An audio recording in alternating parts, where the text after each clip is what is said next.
Inspirations magazine. It is such an amazing milestone, and I'm really proud that we have been able to continue the embroidery journey that Margie started 20 years ago. And we're so happy that you've come on the journey with us and that you're here to celebrate with us today. And the weather's certainly turned it on for us. I hope you all found your way up here okay. I got lost. We've got nearly every state represented here today, nearly. I think we're only missing WA and the Northern Territory because we've got Lisa from the ACT. There's Lisa. There she is. And Anne from Queensland. And Wendy from Victoria. Yeah.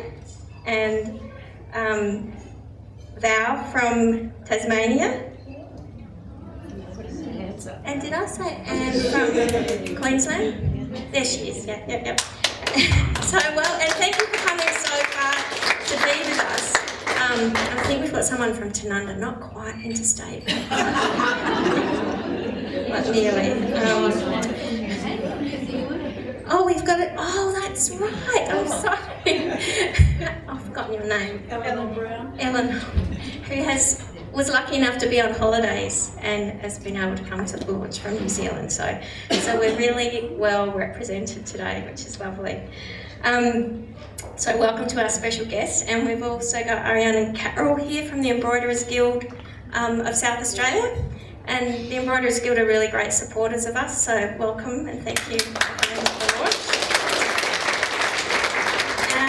And of course we've got all our tutors and our contributors who are here today, and they're from issue 80 and past issues of Inspiration. So we've got Christine Bishop here from Adelaide, and Jennifer Kennedy from New South Wales, and Susan O'Connor from No Fixed Address. Well, she spends so much time in Adelaide, the States, Europe, that, I don't think her husband really recognises her anymore. And Di Kirshner from Adelaide. And Julie Grau, who's now a Queenslander, but used to be one of us. It's lovely to have her back. And Marg Light's here from New South Wales as well. And on my notes I've written that she's from Adelaide, but I know she's not.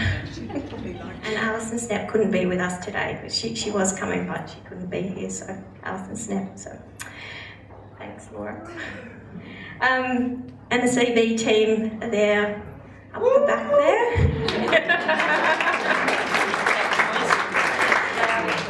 I would like to thank the CB team who've done an amazing job getting ready for today. A lot goes into the magazine. It's not just about the articles and the projects. The whole team works together to make it happen. We need kits to be made, subscriptions processed, advertising sold, articles written, photographs taken, magazines shipped and unpacked, orders packed. Props, that's me. I get the props for the photos. So there's so much that goes into it. It really is a team effort, and I'm just incredibly grateful for the team's loyalty and their support. It's often when I talk to people overseas, they think we're this big publishing company, like this major, with executive offices and all that sort of stuff. And then when people actually come into Country Bumpkin and they realise that we're quite a small little publishing house with lots of people multitasking, doing lots of things, they're often quite surprised. So, I think that's a credit to the team that we put out such a world-class publication with such a small team. So, thank you. And then I'd like to introduce Anna Scott, who's the editor of Inspirations 80, and she's going to talk to you a little bit about Inspirations 80. So, because I guess you're kind of intrigued. Well, it will be very quick because Fiona just stole half my speech, but that's all right. So much for coordination. Perhaps we should have coordinated. Maybe we should have. The first magazine I ever worked on was issue 40, and if anyone back then had said I'd be standing here today launching issue 80, I probably would have shaken my head and thought, no, not in your wildest dreams. But here we are, 20 years of inspirations, 80 issues, and that's not counting the 3 that came out as supplements on AS&E.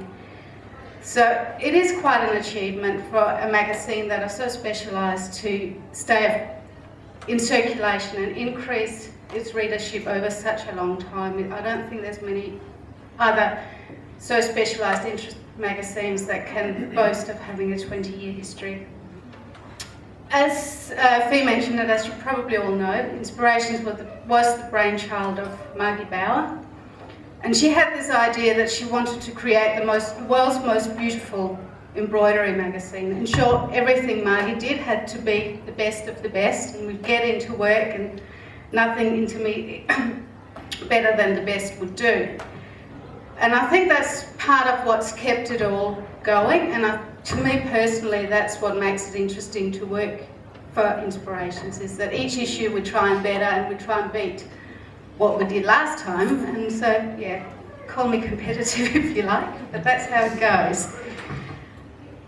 In the last 10 years that I've been involved with it, I remember hearing stories from the girls who were there from the start, sitting in corridors, literally cutting and pasting paper, and what we do today with the graphic designers waving their little magic mice and these beautiful pages come up. And with photography has come a long way. Fee mentioned that she's our prop guru. I don't know how we do it without her whizzing around and finding these amazing and weird and wonderful things, and we sit and we brainstorm ideas for photography, and we sometimes talk about it would actually be quite fun to record it because no one else would be able to make any sense of the conversation. But we think alike, so if I say, oh, we could do something like this and we need something green and maybe a bit of white over there, and she'll come up the next day and she's got all these amazing bits and pieces, and most times it comes together, doesn't it? But that too has changed. When we first started, you'd go out to photography and it's got to be right, because we would take 2 frames, 2 pictures, and that would be it. Now we come back to the studio with 3 or 4 discs and we'll go, no, that one, no, that's not right. So a lot of things have changed a lot, but the essence of it, that we try and better each issue, hasn't changed a bit in the 10 years I've been involved. So 80 issues, I did a quick count. It's more than 800 projects from 215 contributors around the world. And the thing that it has become such an international publication is one thing, but we really could not do what we do without the contributors everywhere, that whenever I ring them, manage to pull something out of their left ear, or have been so obliging and so supporting. And I do want, and that's on a personal note since I've taken over as editor, thank every one of you for being so supportive, because it's sometimes a little bit tricky. But you've all been fabulous to work with, and I look forward to keep that going. With the 80th issue, we thought, okay, we have these fabulous people all around the world, but the short story is it is an Australian magazine, so let's keep it here. So we've got pieces in here from 10 or 11 amazing Australian girls. We could have tried to fit everyone in, but then we would have had 300 pages and it got too expensive to ship, so we forgot about that idea. Not everyone could fit in, but the ones we do have all contributed some amazing projects, as you'll see when you flick through the pages. Some have been with the magazine from the beginning. Susan O'Connor, thank you, as always, for fabulous projects. We do have creative deadlines with Susan sometimes, but what comes in is always immaculate and absolutely spot on, so that is much appreciated. Jan Curtin joined the team of contributors issue 7. She unfortunately couldn't be here. Jan Nicholas, whom you probably are all familiar with her stunt work, from issue 14.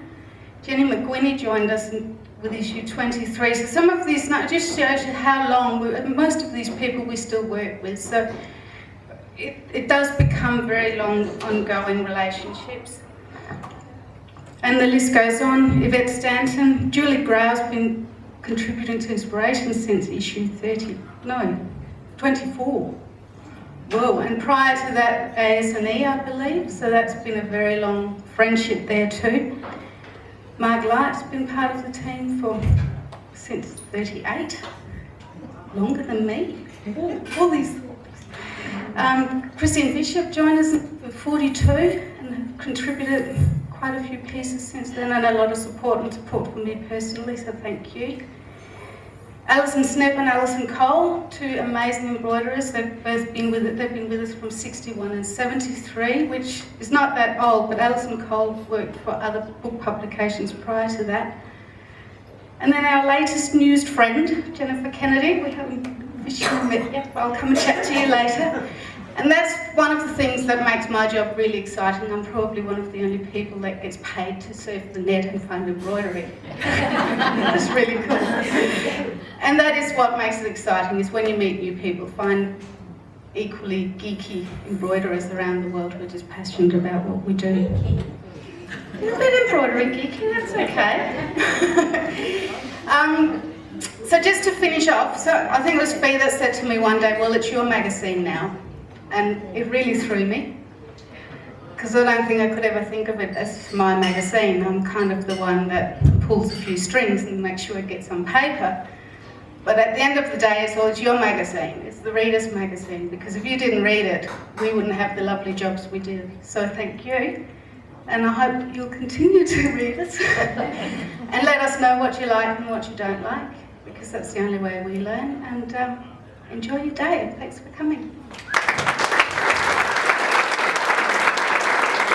Just for Anna, to thank her for the, I think we've 3 years now that Anna's been editor of the magazine, so we just wanted to say thank you, Anna. I just must mention this little bear. Melissa, who works in the store, his grandmother made it, but it's from issue 1. So, Anna, who was the... Jenny Sullivan.